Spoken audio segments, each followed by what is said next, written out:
Hi, everyone. Welcome to Art and Talk. Thank you so much for being with us today. I'm Leslie Sue, the host for Art and Talk. If you've been watching us for a while, you know Art and Talk is all about meeting artists and being inspired. We embrace the traditional arts and the spiritual arts. Today is a anniversary interview. We are actually celebrating today our 1 year anniversary on Art and Talk. And we just wanted to take a moment to thank all the amazing artists that have come on Art and Talk in this last year. It's been such an honor to connect with all of you and for you to share from your heart, your art, your creativity, and your passion. And so today, 1 year ago, we recorded with a beautiful poet, and she's our guest today. And so we're going to be rekindling with her and catching up. And she's also going to be sharing some poems with us as well. So again, this is our anniversary 1 year recording. And it's been an amazing year of growth and discovery for us. And again, thank you so much for the amazing artists that have come on Art and Talk. And of course, we look forward to the new ones coming on as well. So again, thanks for being with us. And I'd like to welcome our very first artist that we recorded with 1 year ago, Shana Joseph. Shana Joseph, welcome. Hi, I'm very happy to be here. I can't believe it's been a year. I mean, when you contacted me, I was like, it's been a year already? But that's amazing. I'm definitely glad to be back. Oh my gosh, Shana, I've been so excited to connect with you. Do you remember that 1 year ago? Like, do you have any memories from it? Like maybe right before recording, were there any things going through on your mind or actually when we were recording? Yeah, I was so nervous. I remember being so nervous.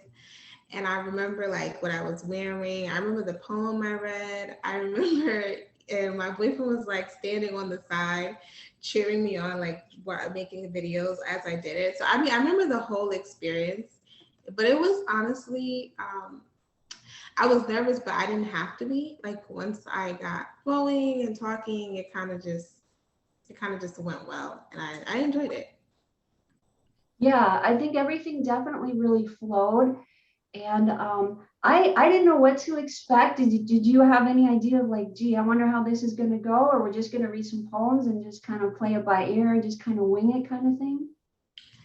I mean, I wasn't sure what to expect either. I think I was very, I thought it was going to be just poetry, but you had a lot of good questions that even I was answering for myself as I was answering for you. So it was a lot of good questions that I think came out of the interview. I learned a lot about my own process, just things you don't even think about as an artist. You just kind of do things and then you don't realize, oh, until someone asks you a question or something like that. So I think it went well, especially adding those questions in like you're doing now. So Yeah. Tell us what has been going on in this past year in your life, Shauna. so much has changed for me. One, I moved from, I mean, if you look back in the other video, I was in a whole different space, but I moved. Secondly, I got a different job. I don't even think I was working last year, but I got a new job in communication. So that's pretty cool. And the most exciting news is that I'm expecting a baby. So that has been the biggest change, I would say, in my year. Yeah, I mean, other than that, I feel like I've just been working, just kind of staying to myself, still trying to write, but those changes definitely have major impact right now. Yeah, those are major changes. I mean, making a move is a major change, changing your location. And wow, in your first baby. It's very exciting. It Yeah. is very, very exciting. I'm almost at the finish line, so And your baby's due in January. yeah, she is. All right. So, have you been writing any poetry since with all these transitions going on in your life, Shauna? Yes and no. I have a lot of unfinished poems because I think Well, for me, I don't know if anyone watching has been pregnant or anything, but it's very like, it's like your mind is not your own.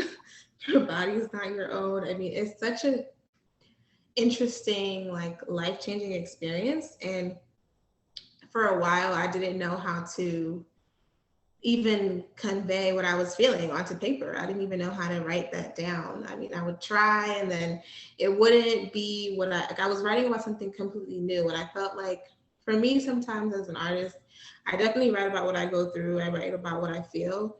And sometimes it takes me, I have to get through feeling that emotion first so then I can articulate it better.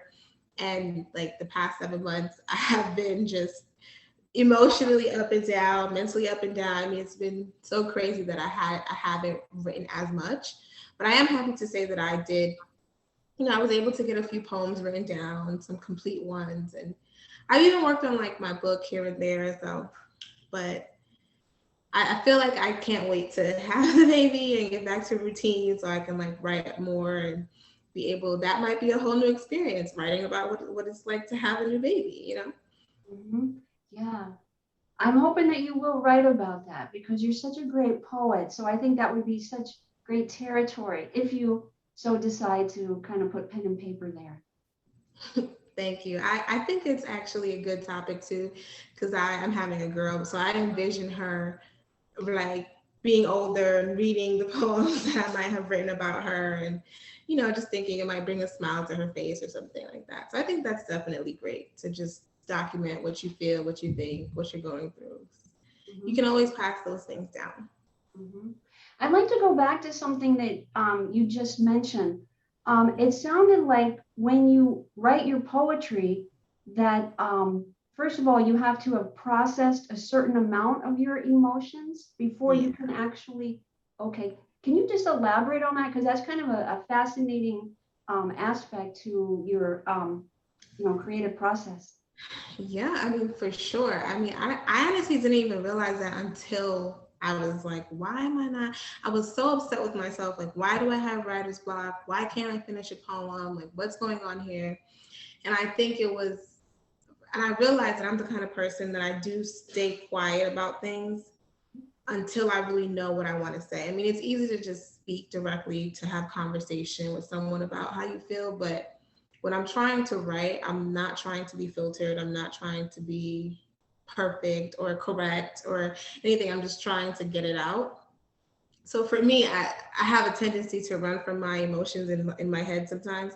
So I have to face it. I have to say, okay, this is what it is. This is what I feel. This is what's happening. And even if I'm not completely over the hill or over the emotion, I just know that I have to accept that I'm feeling that emotion first before I write about it, or I come to peace with the fact that the emotions are there or the experience is affecting me in whatever way.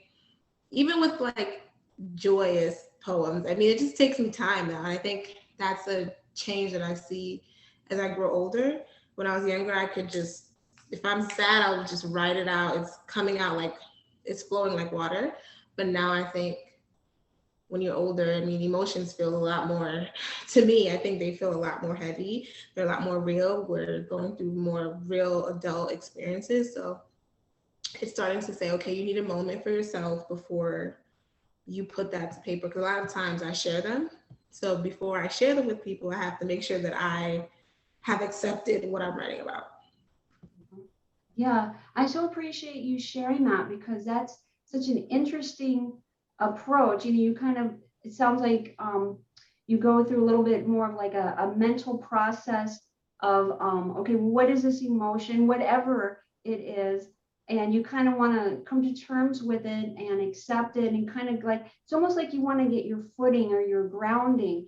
And then you're at a place like, and you use the word acceptance. It's like, okay, I accept how I feel about this, and then you can kind of like move on into writing about it and kind of like still circulating those emotions, but you just feel like you're at a place where now I can like dispense those thoughts and emotions.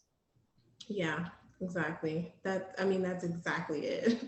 I mean, and it's a lot of times that I tried. I mean, it just wouldn't work.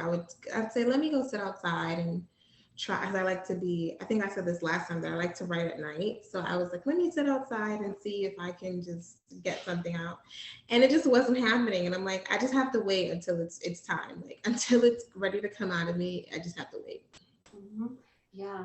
And that's interesting too, because you were saying like when you were younger, it was a little bit more of kind of like that more youthful kind of like spontaneous kind of thing. Although that could be obviously in adulthood, but the way it's kind of played out for you, at least as of now, kind of these more complex emotions as you've experienced more, it kind of like takes a little bit more reflective moments before you kind of dive into, the actual writing process. Very, very, yeah, it's very, I don't know why. I honestly think it's just because, I think just pregnancy and expecting a child is just, it's very different for everyone. So a lot of times you can write about different things that are probably more general topics, or a lot of people are they're more willing to talk about. You can find examples of different topics of poetry, but I feel like when it comes to your personal journey of carrying life or having pregnancy, it's very different. And I think a lot of people don't really talk about the things that I like I experienced. And that's probably why, because I didn't know, like, is what I'm feeling okay? Is it normal? Like, should this like should it look like how it looks at the movies? Like, what is this, what is my world right now, and trying to understand that. So maybe it's just this experience that caused that, but I'm curious to see, like, other things that I might go through, if that is also what happens, like in terms of writing. Mhm. I think this would be a great moment to hear one of your poems, if you would. Yeah, sure.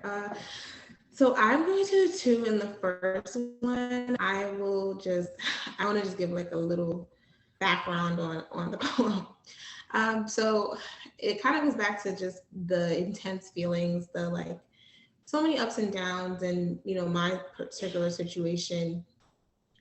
I feel like I had a very emotional journey, just to say the least, and I think this poem does a great job, for me at least, in kind of conveying everything that I was thinking about at a point in time. And it kind of just really, like, when I read it, I'm like, okay, great. I was able to really get a sense of what Sean was feeling at that time when I wrote this poem. So I'll just get started and then we'll go on.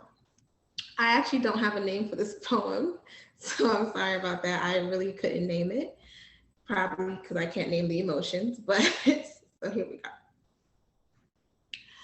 One evening, I sat with the night and felt us become one. With a certain familiar closeness between the darkened sky and my darkened heart, I allowed a connection to be made. Watching person after person stroll on by, I wondered if they noticed the woman disappearing into the night. My eyes watched them intently, my mind coming up with questions that I could never answer. How could everyone's life appear to be everything that I felt I had lost? I wondered if they could tell that I was in mourning, mourning of self, mourning of identity, mourning of dreams, mourning my good mornings. Could they sense the odd complexities of my life? Inside me grows life, while outwardly I feel I am wasting away. A face that was once lit up by widened smile and bright eyes now sits in a state of regret, and I laugh. And how my greatest gift came with such an arduous time, and I recall how much I sought for an anchor. I've been screaming for help and no one could hear me. Even the ones who circulated my world missed the woman who drowned in silence. And while sitting here in the deep trenches of my mind that often keep me captive, I am reminded of you, my most beautiful extension of self. I know that strength is my new form of identity, and without much choice, I bury the life I've dreamed of and pick up my torch as I light a new path. So sitting there so silently with my friend, I empathize and finally understand the tears that made pools from my mother's eyes, to yearn for someone to see your divinity, to miss the woman you thought you'd be, to find companionship in a sea of loneliness, to accept the disappointment of those who you prayed for more from. Anxiety sat itself on my left shoulder and depression on my right, anger in my head and heartache in my heart. I am carrying so much more than you. I carry the weight of the world as it crushes a weakened spirit, and few months remain in my journey of creation, but this, My moments with the quiet world have become my safe haven. I release and breathe with you in my body, and you remind me that you are there, kicks to tell me that it will all be okay. I sit in preparation, envisioning your face, thinking of how it will help me forget the worries, that there is a life after detour, possibilities after struggle, and redemption for my own mistakes. There's a place that must exist for women like me and people who will cherish the royalty that I stand in, and there will be success in parenting you as I inevitably parent myself. Shana, that was so beautiful. Thank you. I don't even know why I was like so nervous. I feel like I was just talking to my friend. That is so raw and so honest and so authentic. I mean, everything that you just kind of like just poured it all out. Yeah, and that's why I said I really like this poem because I feel like again it. I was honestly hesitant to choose this one because I think a lot of people just think it's a perfect happy time and there's nothing happening in your brain and you're not thinking, you're not worried. Like I mean, it's so much that comes with it. The happy moments are there. I mean, you have this baby that you're looking forward to, but you also have a lot of thoughts that you probably didn't have. And, I'm a little bit younger, so things are also different for me. I mean, a lot of things. I think this was just, I think if other people hear this, they might feel connected to it because, again, people don't talk about how much comes with it. It's supposed to only be happy when that's not always the case. And I think that's okay. Mhm. Yeah. And that's a lot of bravery too, to write about it because you're not like painting a picture that you think other people want to hear, or maybe that they think that that's what it's like. You're like, hey, this is what I experienced, and maybe other people are experiencing it. And so not only do you benefit, but the reader or listener is going to benefit as well. Yeah, and I think that's like when people ask me what is one of the impacts I would have in my life or in the world, I think it's always if I could just touch one person with anything I write, I mean, I've done something because again, I just feel like our world is so we're so confined and we don't talk about things. We only talk about the things that are acceptable that we think people want to hear, and sometimes you don't need that. Sometimes you need relatability in anyone, a stranger, a friend, someone who you don't even know. It can be anybody. And I think this definitely does that. So if I choose to put this in my book, I think that would be a great addition. Mhm. And I can tell because it's like it's something that's so deep and personal to you. And it's like then you're sharing that. It's like you just, it's like an extension of like your soul and you're putting it out there. And there can be, a little bit of like fear with that. So it sounds like right now it's like not quite sure if that's going to be in the book as of Yeah. yet. Yeah. Yeah, it's like definitely something that I think I could share. Like if someone asked me to, recite it or something. But I think putting it in a book is a little bit more, it's a little bit more nerve wracking because again, it's so personal. I mean, personally, you don't want to be judged for your experience. You don't want to be misinterpreted. I mean, because art can be interpreted in any way by anyone who's reading it. So you always something like this that's so, sensitive and special to me. It's like, should I keep this for myself or does the world need to hear it or something? So yeah, I don't know yet, but I'll decide. I'm wondering, could you take us back to when you were first writing poetry? Because poetry really helps you to process and get in touch with your emotions. How did you first start to write? Like, was it in school? Did all of a sudden you just start to have these emotions and you just started to write? Did you have a friend influence? How did that all play out? I started writing when I was in sixth grade, and I'm very emotional. I think anyone who knows me will say that I'm super emotional. I always have a ton of emotions going on. And I had a cousin, well, have a cousin who she was just a writer as well. I mean, she was very into poetry and she was a couple years older than me. Actually, more than a couple. She was pretty much a teenager, like going into high school when I was in sixth grade. So I kind of admired her. I mean, the ability to just be able to write about what you're feeling. And I didn't really have the kind of household where you sat and talked about feelings. So being a little girl with just an emotional ball all the time, it became like, okay, well, this has to come out somehow. And that's how it started. And it was, I look back and I'm like, the emotions I had then to me were so minuscule to what I might feel now. But at the time, I was like, oh, I'm so happy that I can get this emotion out. Or like if I was upset with my mom, or like maybe issues with my father, or just, little crushes in school. I mean, little things that you look back and say, this was like the center of my world at the time. So to me, it's like, oh, I'm writing, I'm expressing. And I think as I got older, I got better. I started to like get more into spoken word. I started to listen to even spoken word more. And I just started to write. I used to write every day, like a couple times a day. It was pretty cool. I used to even write poems for people in high school. I remember people would ask me to write poems for like their Valentines or like their boyfriends or girlfriends. So I would write poems for other people, even when I couldn't directly relate to the person. So that was also interesting. I've done a lot of that. Wow, that's really interesting that other people asked you to write poems about what they're going through. Yeah, Yeah, so definitely. that's interesting that you kind of had to put yourself in kind of like their shoes and then kind of get into those emotions as well. Which is cool because then you learn how like empathetic you are. Like how understanding are you? Because a lot of things I necessarily didn't have an experience with, but I felt like I would try my best to put myself in someone else's shoes to feel what they might be feeling. And because I'm so emotional, I think it worked out. I mean, I just had so many emotions. I think it was fine. I always got good feedback. I mean, they would always say things like, you were able to say what I couldn't say, or if it was like a love poem, I was so into writing love poems at a point. If it was a love poem, like they would say, "Oh my gosh, my partner, my girlfriend, my boyfriend loved it." Like and I don't think they would say it was for me, but or I wrote it, but I would definitely make some people very happy with them. Hmm. So I imagine, Sean, that gave you a big boost of like confidence and encouragement to like, just to continue on.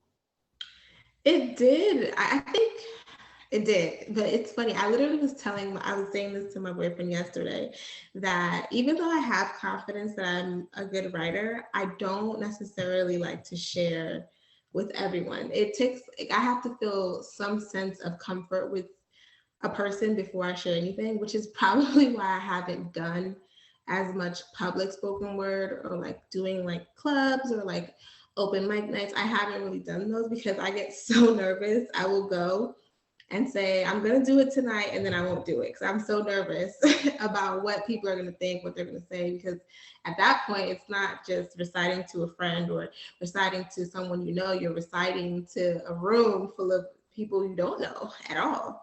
They could hate the topic, they could love it, they could think it's terrible. I mean, so I have a lot of confidence, but I think it's the sharing part that I need to probably do a lot more of. Hmm.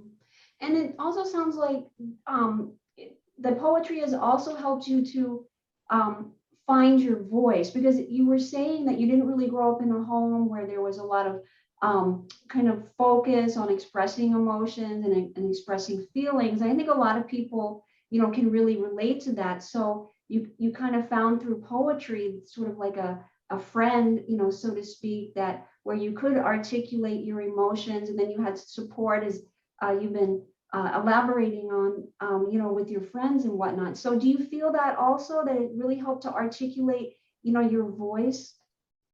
Oh yeah, I mean, definitely. I don't even know if I didn't write, if I probably would be the kind of person that doesn't express anything if I didn't start writing. So I think it's actually, now that you say it that way, it's probably one of those things that really changed, a direction of my life, whether I was going to be someone who was expressive or not. I think artistically, I've always liked anything that allowed me to express. So with dance, it's silent. You don't really talk, you just kind of move, your body feels. And I definitely was into dance. I love dance. I still do now, but I'm a little bit older, so it's different. But I love dance. And then, even with writing, I think It was anything. I mean, I can sometimes that's my way of letting people know that I'm thinking about them. Like writing to me, like my words are probably the greatest connection to myself. Honestly, it's not even what I say, it's probably what I write. Mm. And that's interesting to me now because what I write is probably the truth. It's probably, like I said, it's raw, it's unfiltered, it's what I really feel. And so that's why I say, even if like I remember Valentine's Day, I wrote something for my boyfriend, and like, I'm like, every time I write something, it's really coming from within. When I'm just talking, I feel like it's definitely true. It's real, but I think the writing personally for me means so much more than I don't even think anyone around me might know that, but I know that that's why I like to write letters. That's why I like to write little notes to people or and I mean, I think when I even look at others, words mean everything to me. Like what you say to me, what you write to me, like all of that holds so much weight to me because I know how much it holds weight in my own heart. Mhm. That is really beautiful. And it's like poetry is like really your connection and expression of your heart and your soul. Yeah, that's a great way to put it. That is a great way. And then fascination with words, because as a poet, that's really what we have. I mean, sometimes we're trying to, and let me know your thoughts on this, we're trying to express something that is almost like beyond words, but yet we have to put it in some tangible form. And so, like, words is the, the way, sort of like the avenue to express it. Yeah, I definitely think that's true. I think it's also harder when you might feel something but you don't even know what words or how can words like how can you even do justice to what I'm trying to say with words, and I think it forces you to think and be creative about how you can pull like different types of imagery or different words or use words in different ways to get that impact of what you're trying to actually say in your art. So I think poetry is just very cool, like the things you can do with it. Yeah, yeah, absolutely. Why don't we jump into another one of your poems? Yes, I actually love this one because it's about my daughter. And it was like a really happy poem I wrote. So I'm actually excited to share this one. Um, no name as well, just to let you know. If I asked you today, who was your greatest teacher? What would you say? Who would you name and why would they come to mind? If I imagine correctly, many would say a third grade teacher who brightened their world of numbers, or a sixth grade teacher who connected the dots of their world. Some would even say parents who instilled patience, manners, dedication, and other essential traits in this life.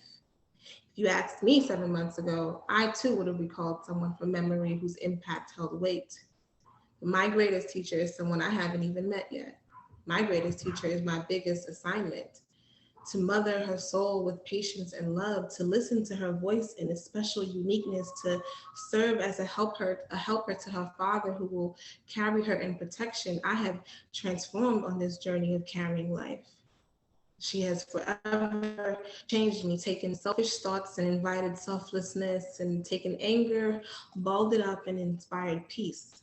She doesn't stand before me and lecture with scribbles of ABCs and one, two, threes. She sits inside me, invoking the right to shake up the knowledge I thought I had. She assigns introspection and the boundaries of understanding. I live for her now. Yes, to clothe, to bathe, to feed, but more importantly, to be everything that she needs in a world that's difficult to navigate with ease. I serve as her compass. A mother's love will sit in her palm and write love notes in her lines, and her daughter's love will be the water to my vine, and I will fall in love with her tests as they fortify my strength. I will fall in love with her graceful presence, even on the days when fatigue clouds my essence. She is an embodiment of light, teaching me to keep my eyes open in the dark, teaching me that it isn't about getting it right, but choosing to face each day with might. So, with admirable devotion, I will be an attentive student to her needs, because it is my job to nurture her seeds. So, it is true what they say. The best gifts do come in the smallest packages. The greatest teachers push the boundaries of comfort, leaving our backs against the wall with no choice but to rise. My child, will go down in history as my reason for growth and resilience. And I often thought that children only learn from their parents. What wisdom could they possess to teach us the lessons? But now I can clearly see that her growing existence has changed my life. She has yet to arrive, but her presence is my reason to arise, to pray, to have faith in the unknown. So I thank her, my daughter, for making this woman stronger and wiser. She is my greatest teacher. She is my greatest. That was so beautiful. Thank you. You are, yes, you articulated the whole experience of a mom, her first time, and it would have, an amazing question to present to, your unborn daughter, and then also presenting it back to you as your greatest teacher. And I love all the things that are like tinkering around in like your mind and like different thoughts and different musings. I love this poem. It's like, this is actually the most recent poem I've written. Mhm. And it definitely came after a moment of just peace and just realizing that, yes, this is a difficult assignment. It's going to be hard. It's not going to be picture perfect or easy. But the fact that I can look back and say that I've learned and transformed so much, and she hasn't even been here yet, like gotten here yet, it's like I can only imagine, how she will impact on my life when she is here. And you just realize, I mean, they do teach you chill. I mean, I didn't think that at first, but I mean, every thought goes back to her. Like every single thing I think about, my life, my decisions, my choices, go back to how, like, would she be proud? What can I talk to? Would I be proud to tell her about this? Would I want her to follow my footsteps? Would I? It's like it's such an important assignment to me that I'm like, there's no school that could have impacted me this way, but this experience. All these transitions that you're going through, I mean, I feel like I'm experiencing them with you, and really getting into like your heart and your mind. It's really is so beautiful. I just think that's so awesome that you would, you know, take these moments and really, find a way to express them, and also be inquisitive too, as well. Yeah, that's another thing. I think I ask so many questions. It's very annoying, but I think it helps me with writing because I ask so many questions, and a lot of times they don't have answers, and that allows, like, if I ask myself a question, I'm like, who is your greatest teacher? And then I start thinking, and I think, and I have probably so many different answers in my head, and then it goes back to her, and then I'm like, this is a great topic to write about. So then I focus on, what does that actually feel like? What does that mean? And I think the question, like the way that I ask questions to myself, is probably definitely tied to how emotional I am, because I don't think people ask themselves as many questions as I do a day. I'm pretty sure they don't, because most people say that it's like my mind never shuts off. But I also think, Shauna, that's also like a beautiful kind of innocent part of you that also has this great sense of wonder. I mean, you're asking a lot of questions, but it's also, being inquisitive about the world, about life, and really kind of like probing deeply into it. Yeah, I think that's why I hate the term like curiosity killed the cat, because I feel like I'm very curious. I mean, in anything, I have to understand something to the center of it. I have to ask questions that probably people wouldn't under even think. Like even my mom. I mean, mom is pretty, like, we have a great relationship now, but a lot of times when I ask her questions, she's like, well, how did you even think about that? Like, why did that question come to your mind? Like, where is that coming from? So I definitely feel like curiosity is a big thing for me, because I'm curious about everything. It doesn't even have to relate to me. I'm just like, oh, I wonder how it is. Or I can literally be scrolling online and I see something. If it piques my interest, I'm probably gonna go and look up and Google many different things tied to that, just to know more about it. Or if I'm having a discussion, or if I'm having a conversation with a friend, or I ask 1,000 questions. It's kind of like talking to a therapist sometimes, I feel like, because they just ask you questions and want you to, I guess, see for yourself. But I ask so many questions all the time. It's kind of like, I used to hate that, but I think now you start to, like, when you get older, you start to appreciate those things that you didn't realize are definitely part of what makes you who you are. Hmm. Yeah, absolutely. Do you think you might read this poem to your daughter at some point? Oh, for sure. I think this poem is probably going to change too. I think it's probably going to get longer. It's probably going to get a lot more in depth once I start experiencing different things. I feel like I will write a lot of poems about her. And that's why I mentioned earlier, like, I definitely want her to know that I was writing about her. I was thinking about her, even in the aspects of just journaling, like writing little things or talking to her. Like, I do that. I just talk to my belly and just to let her know, like, your mom is here. Like, she's here. And I think that I hope that she will like them. I hope that she will. I'm pretty sure she would. Because if my mom just showed me all these poems she wrote about me when I was baking in her stomach, I'd probably cry. So I'm sure she would love them. Yeah, yeah, absolutely. I'm sure. I'd like to ask you a question.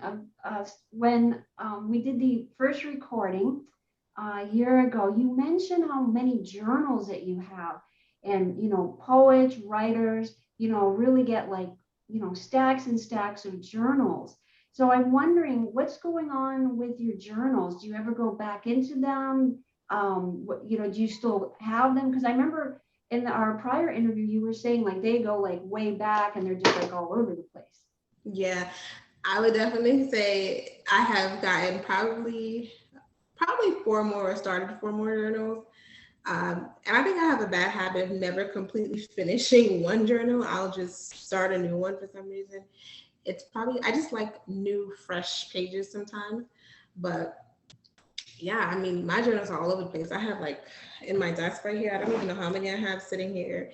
In my room, there's probably a ton. Right here, there are just like papers that I've written on. I mean, it's all over the place. My phone is now like a journal. I don't even know how I'm gonna. And it's like I don't think I will ever throw them away. So I'm like, I probably need to get a bookshelf for these at some point because they're piling up now. Or maybe I just need to focus on finishing one instead of starting so many new ones. I was wondering if you had any tips for organization. It's like I'm actually an organized person. Like, I like to organize things, but when it comes to stuff like that I put my thoughts in or I'm writing, it's really not organized because my head isn't organized. Like, my thoughts are just not organized. So I mean, now it was when I moved, I did kind of put them all together.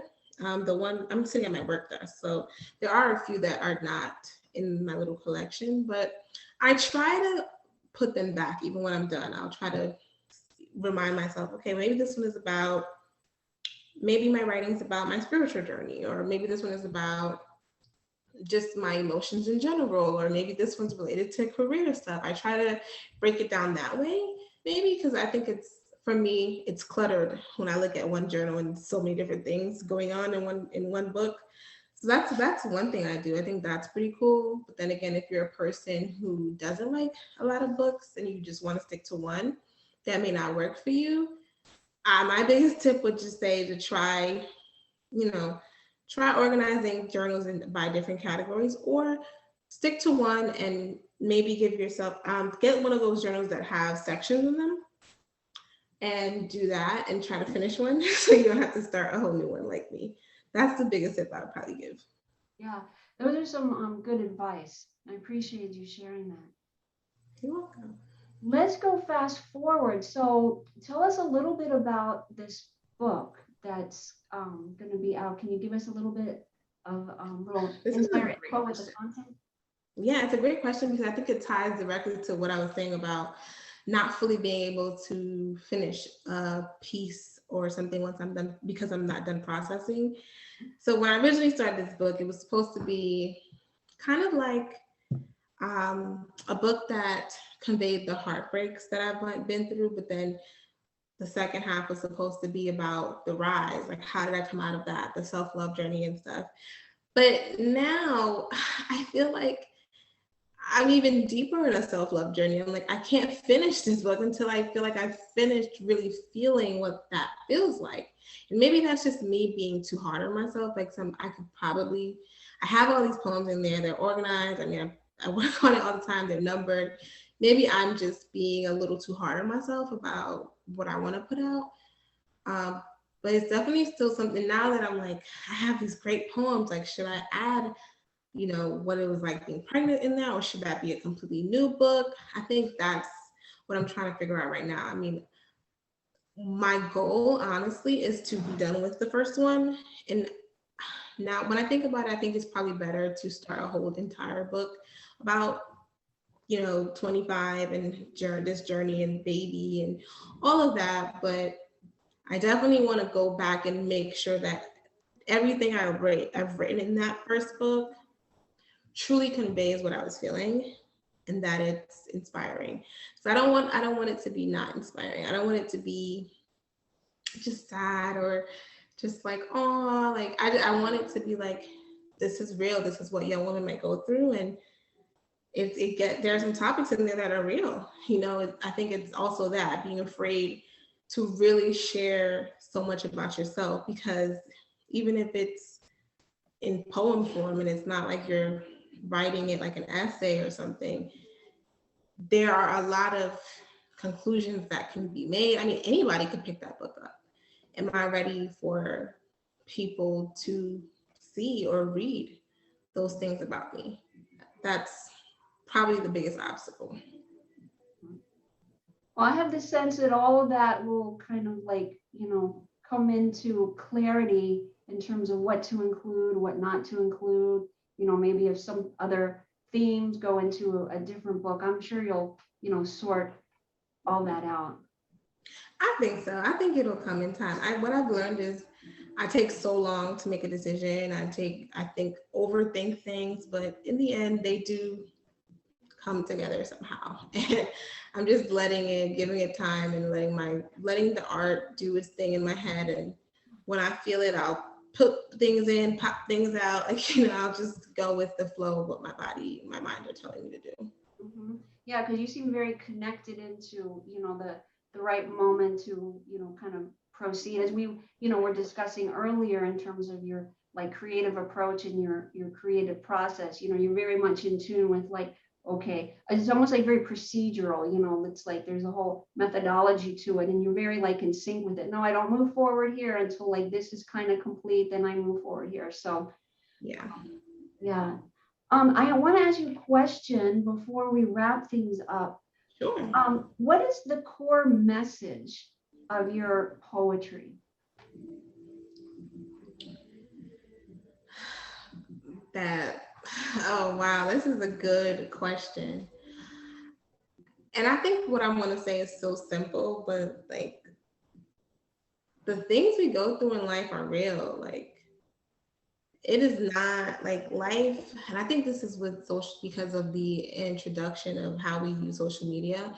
There is so much pressure to have your life be perfect, to be the perfectly emotional person, not to be too emotional, be emotionless or whatever.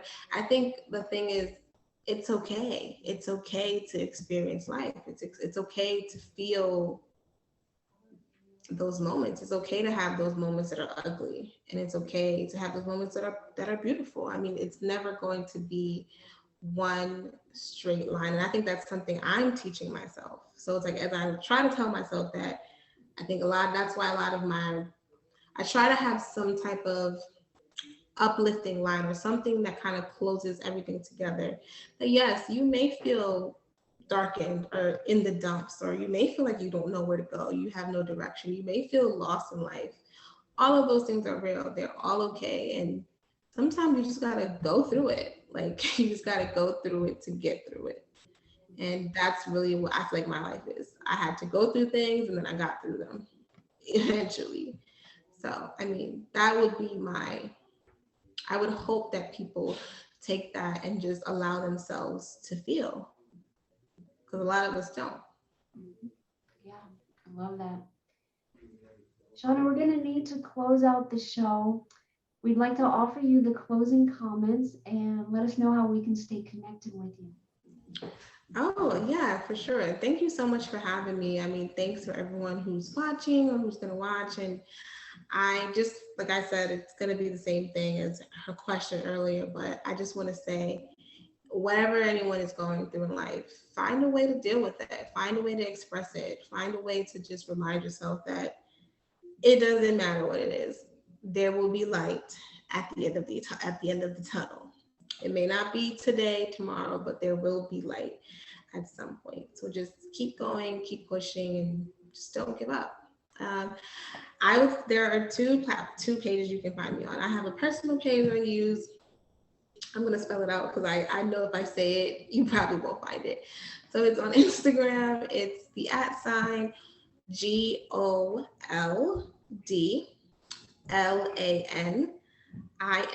with 2 underscores.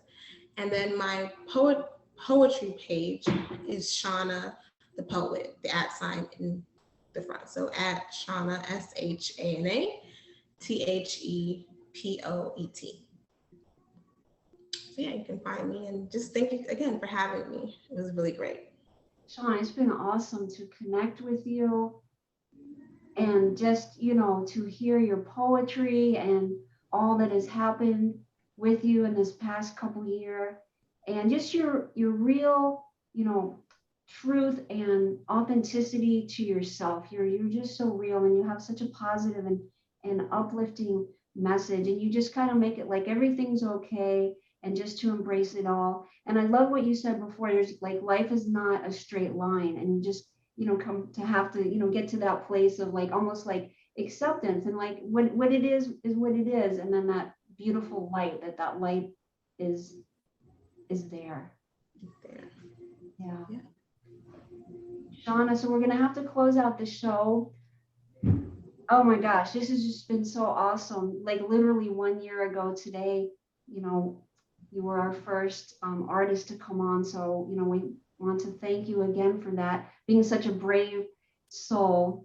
And stay connected with us. Let us know, when you know a little bit more, when the book is going to be out, and certainly let us have the link, so we can provide that for our audience as well. And of course, have a very, very safe and healthy delivery. So we'll be thinking those positive thoughts for you as well. Thank you so much. And I just wish you the best with this platform and what you're doing. It's absolutely amazing to give people a voice and just to let them have a moment to be heard. And just keep going. I've been seeing the growth. It's great. So keep pushing. I think it's amazing. Thank you, Sean. Thank you so much. You're welcome. All right. Thank you so much, everyone, for watching today. We appreciate your support. Again, this was our 1 year anniversary show. And we hope you drew some inspiration from it, and draw inspiration from our other artist videos as well. Stay connected with us on YouTube, on Facebook, and on Twitter. We appreciate your support. And we'll talk soon on the next Art and Talk. Until then, be well and be blessed.